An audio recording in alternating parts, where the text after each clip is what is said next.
आज 14 मे पासून संपूर्ण महाराष्ट्रात हवामान कसे राहील आणि अवकाळी पाऊस कधी सुरुवात होईल? आज 14 आणि 15 आणखीन 2 दिवस सध्या आहे वातावरण अवकाळीचं. हां हां.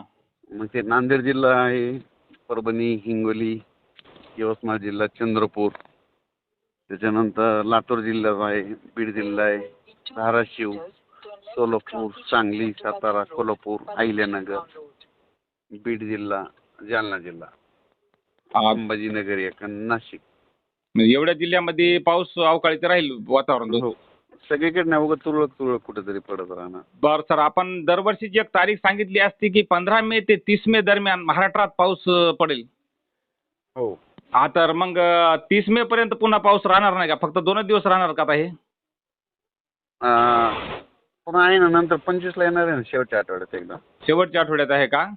हो, कारण आपण दरवर्षी कॅलेंडरवर नोंद केलेली, आपण सांगितलेली होती की 15 मे ते 30 मे दरम्यान महाराष्ट्रात पाऊस पडतोच प्रत्येक ठिकाणी. हो, हो, येणार आहे ते.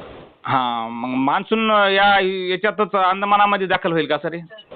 17 तारखेला मान्सून अंदमानवर दाखल होईल. 17ला? हो, हां. बरं सर, मग आणि मान्सून. त्याच्यानंतर 10 दिवस 27ला येईल केरळमध्ये.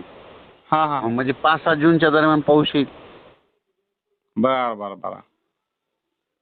केरळमध्ये महाराष्ट्रात मग दरवर्षीच्या वेळेवरच दाखल होईल का सर? वेळेवर दाखल होईल. आणि यावर्षी चांगले म्हणजे ना, दरवर्षीनं की आपलं अंदमानवरच येत नाही.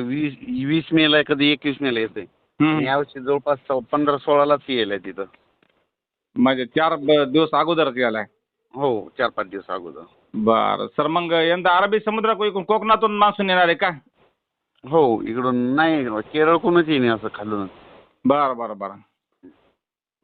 बरं, मग जून आणि जुलैमध्ये यंदाचा पाऊस काळ जास्त होईल आणि काही हवामान नाही. अभ्यास काय म्हणले?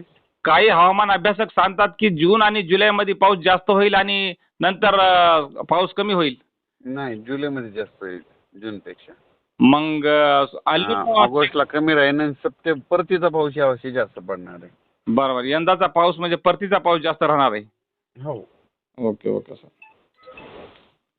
ठीक आहे सर, धन्यवाद. हो.